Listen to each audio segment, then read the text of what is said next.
بسم اللہ الرحمن الرحیم۔ میں ہوں سید عارف بہار اور آپ میرا یوٹیوب چینل دیکھ رہے ہیں۔ ناظرین، گزشتہ دنوں میں نے حریت کانفرنس پر بھارت کی حکومت کی طرف سے پابندی پر ایک ویلاگ کیا تھا، جس پہ بھارت کے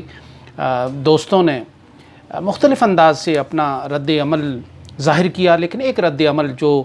مجھے پوری طرح متاثر کیا اور میں نے ہلکا سا جواب دینے کی کوشش کی، وہ یہ تھا کہ رو لو اور تم روتے رہو۔ میں نے اس کے جواب میں اپنے اس دوست کو اس کمنٹ کے جواب میں نے اس سے گزارش کی کہ ہم 75 سال سے رو رہے ہیں، کشمیر کے لوگ رو ہی رہے ہیں، انہیں ظاہر ہے کسی نے رلایا ہے،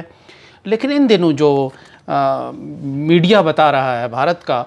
اس سے لگ رہا ہے کہ اب رونے کی باری کسی اور کی ہے۔ کچھ ہو نہ ہو، لیکن رونا دھونا اور شام غم جو ہے وہ پوری طرح بھارت کے ٹی وی چینلز میں برپا ہے، اور لگ رہا ہے کہ جنہوں نے کسی کو رلایا ہے دہائیوں تک، وہ خود بھی کسی وقت رونے پر مجبور اور آمادہ ہو سکتے ہیں۔ ناظرین، بھارت کے ہی اخبار میں انڈیا ٹوڈے بڑا معتبر اخبار ہے بھارت کا، اس میں ایک اہم آرٹیکل شائع ہوا ہے۔ سری نگر سے معظم محمد نے یہ آرٹیکل لکھا ہے، جس میں ایک بار پھر وہ سوال اٹھایا گیا ہے جو اگر ہم اٹھائیں تو اس کو معیوب سمجھا جاتا ہے، اس پر تنقید کی جاتی ہے بھارت کی طرف سے، لیکن سری نگر کے ایک صحافی نے بھارت کے اخبار میں یہ سوال اٹھایا ہے کہ کیا افغانستان میں طالبان کی حکومت بننے کے بعد اس کے اثرات کشمیر پر مرتب ہوں گے یا نہیں ہوں گے، اور طالبان کی حکومت کوئی براہ راست مداخلت کرے گی کشمیر میں یا ایسا نہیں ہوگا۔ یہ ایک بڑا اہم سوال ہے، اور اس ایک آرٹیکل لکھا ہے، بڑا تفصیل سے لکھا گیا ہے، اور اس کا آغاز جو ہے معظم نے بڑے دلچسپ اور بڑے خوبصورت انداز میں کیا ہے۔ 15 اگست کو بھارت کے یوم جمہوریہ کے موقع پر لہرائے جانے والے ترنگے کو بنیاد بنایا ہے اس آرٹیکل کی، جو ترنگا سری نگر کے کلاہری پربت پر لہرایا جاتا ہے ہر سال، اور کلاہری پربت افغان دور میں افغان گورنر عطا محمد درانی کے دور میں تعمیر ہوا تھا۔ محمد معظم نے بڑے دلچسپ انداز سے کہانی کا آغاز کیا ہے کہ عین اس روز جب لیفٹیننٹ گورنر نے، کشمیر کے گورنر نے جب ترنگا لہرایا اس پر کلاہری پربت پر، تو عین اسی روز افغانستان میں اسی عطا محمد درانی کے دیس میں جس پہ اس نے بھی رول کیا ہے، اس میں افغانستان کا جو جھنڈا ہے اسلامی جمہوریہ افغانستان کا، وہ اتار کر ایک سیاہ اور سفید پرچم لہرایا جا رہا تھا، جسے اسلامی امارت افغانستان کا پرچم کہا گیا۔ ایک دلچسپ جوڑ ڈالا گیا ہے عطا محمد درانی، کلاہری پربت اور افغانستان میں پرچم کشائی کی اور پرچم لپیٹنے کی اس کہانی کے درمیان۔ 18ویں صدی میں یہ جو قلعہ ہے یہ تعمیر ہوا تھا افغان حکومت کے دور میں۔ صحافی نے اس آرٹیکل میں 90 کی دہائی کا جائزہ لیا ہے، جب کشمیر میں مسلح تحریک چلی، اور یہ 31 جولائی 1988 کو کشمیر میں پہلی کارروائی، مسلح کارروائی جو سری نگر سینٹرل ٹیلی گراف آفس پہ ہوئی تھی، اس پہلی کارروائی اس وقت ہوئی جب افغانستان سے سوویت یونین اپنا بوریا بستر سمیٹ کر جا رہا تھا، اور افغان مجاہدین ایک فتح کے تاثر کے ساتھ سرشار اور لبریز ہو رہے تھے، اس تاثر سے محظوظ ہو رہے تھے۔ اس وقت افغانستان کی تحریک جو ہے وہ برآمد ہونا شروع ہوئی، وہ پھیلنے لگی، اور کشمیر اس کے اثرات کی زد میں آیا، اور کشمیر میں پہلی جو مسلح کارروائی ہوئی، اس کے بعد پھر نہ ختم ہونے والی کارروائیوں کا ایک سلسلہ چل پڑا۔ اب حال ہی میں بھارت کے میڈیا نے مسعود اظہر، جو جیش محمد کے ایک لیڈر ہیں اور ایک مشہور شخصیت ہیں عالمی سطح پر جانی پہچانی، ان کے ساتھ ملا برادر کی افغان رہنما کی ملاقات کی خبریں آئیں اور ان کے دورہ افغانستان کی خبریں بھارت کے میڈیائی نے دیں. سب سے زیادہ جو نمک مرچ لگا کر پیش کر رہا ہے دنیا کا کوئی میڈیا افغانستان کی خبروں کو، ان کو کشمیر سے جوڑ رہا ہے، ایک افسانہ ترازی کر رہا ہے، ایک فینٹیسیز کی ایک دنیا تخلیق کی جا رہی ہے. کینوس پر مختلف انداز کے رنگ بکھیرے جا رہے ہیں، جس سے یہ لگ رہا ہے کہ افغان طالبان افغانستان میں حکومت بناتے ہی کشمیر میں داخل ہوں گے. کشمیر کے لوگ، کشمیر کی جو سیاسی قیادت ہے، دانشور قیادت ہے، وہ اس پر خاموش ہے. پاکستان اس بارے میں کوئی دعویٰ نہیں کر رہا، کشمیر کے لوگ نہیں کر رہے، خود طالبان بھی یہ بات نہیں کہہ رہے کہ وہ یہاں حکومت قائم کرتے ہی کشمیر کا رخ کریں گے. لیکن سارا جو ہے یہ مواد ہے، ساری افواہیں ہیں، وہ ان جنریٹ کہاں سے ہو رہی ہیں؟ وہ بھارت کے میڈیا ہاؤسز سے جنریٹ ہو رہی ہیں اور پھر وہ پھیلتی ہیں چار سو. تو اس آرٹیکل میں اس ساری صورتحال کا جائزہ لیا گیا ہے کہ 90 میں جب افغان مجاہدین نے کشمیر کی طرف توجہ دینا شروع کی تو اکبر بھائی کا ایک کردار سامنے آیا. سوپور میں یہ ایک افغان ملیٹنٹ تھا، افغانستان میں لڑنے والا مجاہد تھا، جو گل بدین حکمت یار کے باڈی گارڈ میں بھی شامل رہ چکا تھا. اس نے کشمیر کا رخ کیا تو سوپور کو اس نے اپنا ہیڈ کوارٹر بنایا. یہ 90 کی دہائی کا اوائل کا زمانہ تھا اور وہ بڑی بے جگری کے ساتھ لڑتا تھا، کارروائیاں کرتا تھا اپنی، اور بھارت کی فوج جو ہے وہ اس سے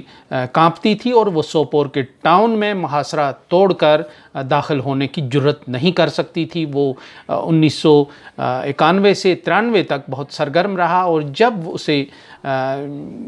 گولی مار کر شہید کیا گیا تو اس کے بعد بھارت کی فوج سوپور کے اندر داخل ہوئی اور پھر سوپور کو بڑا بری طرح بے رحمی کے ساتھ سیبوں کے اس شہر کو جلا کر راکھ کر دیا گیا. اسی طرح ایک دوسرا واقعہ جو ہے 1995 میں جب پاکستان سے تعلق رکھنے والے ایک ملیٹنٹ نے جو افغانستان میں اپنا کردار ادا کر چکا تھا، مست گل کے نام سے مشہور تھا، اس نے چرار شریف میں پناہ لی، 1 مہینے تک پناہ لی اور یہ قضیہ پورے عالمی میڈیا کا مرکز بنا رہا. اور 1 مہینے کے بعد وہ محاصرہ توڑ کر وہاں سے نکلنے میں کامیاب ہوا. لیکن چرار شریف کا جو تاریخی ایک عمارت تھی وہ اس وقت اس لڑائی میں، اس کشمکش میں خاکستر ہو کر رہ گئی تھی. یعنی یہ کہ اگر جیسے کہ افغانستان میں طالبان فتح کے جذبے سے جس وقت افغان مجاہدین سرشار ہوئے تو اس کے لامحالہ اثرات کشمیر پر پڑے، لیکن یہ اثرات بہرحال اتنے زیادہ نہیں تھے کہ کوئی زمینی حقیقت کو کوئی بدل سکتے، گراؤنڈ ریئلٹیز میں کوئی تبدیلی آتی. اس مضمون کا بنیادی خیال یہی ہے. یہ دونوں واقعات 90 کی دہائی میں ہوئے اور چونکہ میں اس وقت صحافت سے وابستہ تھا، میں نے بالکل ان دونوں واقعات کو رپورٹ کیا پاکستان کے میڈیا میں، مختلف جرائد کے لیے. سوپور کی یہ کہانی اور مست گل کی کہانی، بعد میں مست گل جب واپس آئے اور مظفر آباد میں ایک استقبالیہ بھی ہوا اس کے اعزاز میں، تو اس کا ایک انٹرویو بھی میں نے کیا. لیکن یہ جو سوپور کا واقعہ ہے جس میں اکبر بھائی نام کا ایک افغان ملیٹنٹ جو تقریباً سوپور کے ٹاؤن پر، وہاں کے علاقے پر راج کرتا تھا اور بھارت کی فوج اس کے قریب نہیں جاتی تھی، تو اس واقعے کو بھی میں نے کور کیا. میں نے اس پہ بڑی تفصیل سے ڈائری جو ہے، اس وقت فیکس کا ایشو چل رہا تھا اور ٹیلی فون پہ رات 10 بجے کے بعد جب یہ ریٹس جو ہے ٹیلی فون کے وہ کم ہوتے تھے، آدھے رہ جاتے تھے، تو کراچی میں اپنے ایک جریدے کو یہ پوری رپورٹ جو ہے لکھنے کے بعد فون پہ ڈکٹیٹ کروائی تھی اور اس لیے اس کی ساری جزئیات میرے لوح حافظہ پہ رقم ہیں، درج ہیں اور موجود ہیں. یہ ایک زمانہ تھا کہ جب طالبان افغان مجاہدین کی جو فتوحات ہیں اس کے اثرات کشمیر پر پڑ رہے تھے. اب مولانا مسعود اظہر کی ملاقات اور طالبان کی فتح کے بعد کے جو اثرات ہیں اس کا جائزہ اس مضمون میں لیا گیا ہے، جس میں کہا گیا ہے کہ کشمیر کی جو عسکریت ہے وہ افغانستان میں درپردہ لڑی جانے والی جنگوں کے ساتھ وابستہ رہی ہے. لیکن کشمیر کی جو صورتحال ہے 5 اگست کے بعد اس کو خراب کرنے میں طالبان کا کوئی کردار نہیں ہے، افغانستان کا کوئی کردار نہیں ہے، یہ بھارت کی حکومت ہے کہ جس نے ایک جبر کا سا ایک ماحول بنایا ہے کشمیر میں، اور جس نے کشمیر میں پابندیوں کا، کشمیر کے لوگوں کو، کشمیر کے میڈیا کو پابندیوں کا شکار کر کے رکھ دیا ہے۔ مظاہروں پہ پابندی لگا دی ہے، صحافیوں پر لاٹھی چارج کیا جاتا ہے، صحافیوں کو آزادانہ طریقے سے رپورٹ نہیں کرنے دیا جاتا، اور جب صحافی اپنی آزادی اظہار کے لیے باہر نکلتے ہیں تو بڑی بے رحمی کے ساتھ ان پر لاٹھی چارج کیا جاتا ہے، ان کو تشدد کا نشانہ بنایا جاتا ہے۔ نیشنل کانفرنس کے رکن پارلیمنٹ ایک کانفرنس میں یہ بات کہہ چکے ہیں کہ بھارت جو ہے وہ طالبان کے خدشات اور خطرات کو کم کرنے کے لیے، کشمیر کے لوگوں کے دل جیتنے کے لیے دفعہ 370 بحال کرے۔ اسی طرح ایک سابق پولیس افسر کے حوالے سے معظم نے یہ کہا ہے کہ اس کا کہنا تھا کہ براہ راست تو طالبان یہاں کا رخ نہیں کریں گے، لیکن اس کے اثرات لشکر طیبہ اور جیش محمد کی جو ریوائیول ہے یا ان کے حوصلے بلند ہونے کی صورت میں سامنے آ سکتی ہے، اور بھارت کے لیے سیکیورٹی کے نئے چیلنجز کھڑے ہو سکتے ہیں اور صورتحال کو قابو کرنا مشکل ہو سکتا ہے۔ اس کے لیے انہوں نے اکبر بھائی کی اور مست گل کی مثالیں دی ہیں کہ جب وہ انٹر ہوئے تو کشمیر کی جو تحریک ہے یا یہ جو ملیٹنٹس ہیں ان کو قابو کرنا اتنا آسان نہیں رہا بھارت کی سیکیورٹی فورسز کے لیے۔ اب جو طالبان کا کشمیر کی جانب متوجہ نہ ہونے کی وجوہات ہیں، بڑی ٹھوس وجوہات ہیں کہ طالبان معاشی طور پر کمزور ہیں، ان کو ضرورت ہے، امریکہ کی ضرورت ہے، مغرب کی ضرورت ہے، چین کو بھی گارنٹی دے چکے ہیں طالبان کہ وہ اپنا جو انقلاب ہے، ملیٹنسی ہے، وہ برآمد نہیں کریں گے دوسرے ملکوں میں، روس کو بھی گارنٹی دے چکے ہیں۔ تو اس سے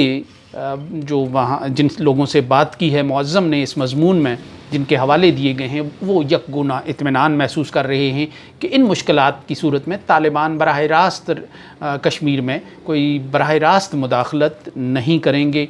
چین کی گارنٹی کو بڑا سیریس لیا گیا ہے کہ چین کو جو گارنٹی دی گئی ہے وہ اس کا مطلب ہے کہ وہ امریکہ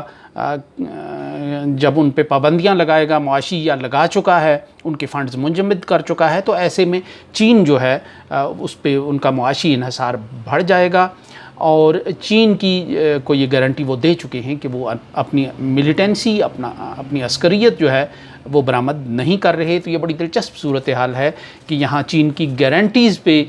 بڑا اطمینان محسوس کیا جا رہا ہے طالبان کی طرف سے دی گئی چین کو، اور اس پہ بڑا اعتبار کیا جا رہا ہے یہاں کہ طالبان کشمیر کا رخ نہیں کریں گے۔ تو یہ جو جذبہ ہے، یہ اعتماد کا اگر چین پر اور بڑھ جاتا ہے تو شاید سی پیک کی جو مخالفت کا گراف ہے وہ خاصا نیچے آ جائے گا بھارت کی طرف سے۔ تو اسی طرح اس مضمون میں کہا گیا ہے کہ جو سیکیورٹی فورسز جو ہیں بھارت کی، وہ پوری طرح نظر رکھے ہوئے ہیں اس خطرے کو، اس ابھرنے والے نئے چیلنج کو کا سامنا کرنے کے لیے پوری طرح وہ تیار ہیں، چوکس ہیں، بیدار ہیں، اور کسی وقت بھی اس کا مقابلہ کیا جا سکتا ہے۔ لیکن بہرحال ایک پراوین سواہنی جو ہیں تجزیہ نگار ہیں بھارت کے، ان کے حوالے سے پھر یہاں اس آرٹیکل میں کہا گیا ہے کہ حل اس کا یہ ہے کہ پاکستان اور بھارت کے درمیان کوئی ڈائلاگ ہو، اور مغرب اور دوسرے ممالک کوشش کریں گے کہ طالبان براہ راست کشمیر میں جانے کے بجائے دونوں ممالک کسی ڈائلاگ پر کی طرف آ جائیں اور کشمیر پر یا تعلقات بہتر بنانے کے لیے مذاکرات کا آغاز کریں۔ تو یہ ایک اور ڈائنامک ہے، ایک اور پہلو ہے اس ساری صورتحال کا، جو ایک سری نگر سے، کشمیر سے رپورٹ کیا گیا ہے، بڑا تفصیل سے اس پہ پس منظر کا جائزہ لیا گیا ہے، پھر پیش منظر کی بھی بات کی گئی ہے، اور ثابت کرنے کی یہ کوشش کی گئی ہے کہ طالبان موجودہ صورتحال میں براہ راست کشمیر میں مداخلت نہیں کر سکتے، نہ اس کی پاکستان میں کوئی ایسی امید کی جا رہی ہے، نہ خود کشمیر کے لوگ اتنے انتھوزیسٹک ہیں اس حوالے سے کہ بس طالبان آئے اور آئے اور کشمیر فتح کر لیا، ایسی کوئی نہیں ہے۔ وقت نے کشمیر کے لوگوں کو بھی بڑا حقیقت پسند بنا دیا ہے، پاکستان بھی بہت کچھ سیکھ چکا ہے 20 سال کی اس مارا ماری سے اور لڑائی سے، تو ایسی کوئی امید نظر نہیں آ رہی۔ لیکن بہرحال بات پھر وہی ہے کہ اگر طالبان کشمیر کا رخ کریں یا نہ کریں، لیکن جو سچویشن اس وقت پاکستان اور بھارت کے درمیان بن چکی ہے، دو ایٹمی طاقتوں کے درمیان، اس کو نظر انداز کرنا ممکن نہیں ہے۔ اس کا مرکز اور اس کا نقطہ جو ہے، بنیادی نیوکلیس جو ہے وہ کشمیر ہے۔ طالبان کشمیر کا رخ کریں یا نہ کریں، بہرحال پاکستان اور بھارت کے درمیان کشمیر کے حوالے سے بات چیت ضرور ہوگی، اور کشمیر کے عوام اور امنگوں کو پیش نظر رکھ کر اس گفتگو کا آغاز کرنا پڑے گا۔ اس مضمون میں ایسا تو کوئی نتیجہ اخذ نہیں کیا گیا، لیکن جو کچھ دیوار پر لکھا ہوا نظر آ رہا ہے وہ یہی ہے کہ بدلتے ہوئے حالات، جو بھارت جو کو ایک دھچکا لگا ہے افغان پالیسی کے حوالے سے، بھارت جو آئسولیشن کا شکار ہوا ہے، اس سے بھارت نے کچھ سبق سیکھا ہے۔ جو پیوٹن کا ٹیلی فون ہے اور جو رابطہ ہے، اس سے بھی یقیناً بھارت نے کچھ سبق سیکھا ہوگا، اور بھارت ایک بامعنی ڈائلاگ کی طرف آئے گا پاکستان کے ساتھ کشمیر پر، کیونکہ ایک آبادی کا، ایک خطے کا اور ایٹمی طاقتوں کا اس طرح کشیدگی کے ساتھ مستقل رہنا اور ایک ساتھ رہنا اور دن گزارنا زیادہ دیر تک ممکن نظر نہیں آتا۔ اس کے ساتھ ہی اجازت دیجیے، اللہ نگہبان۔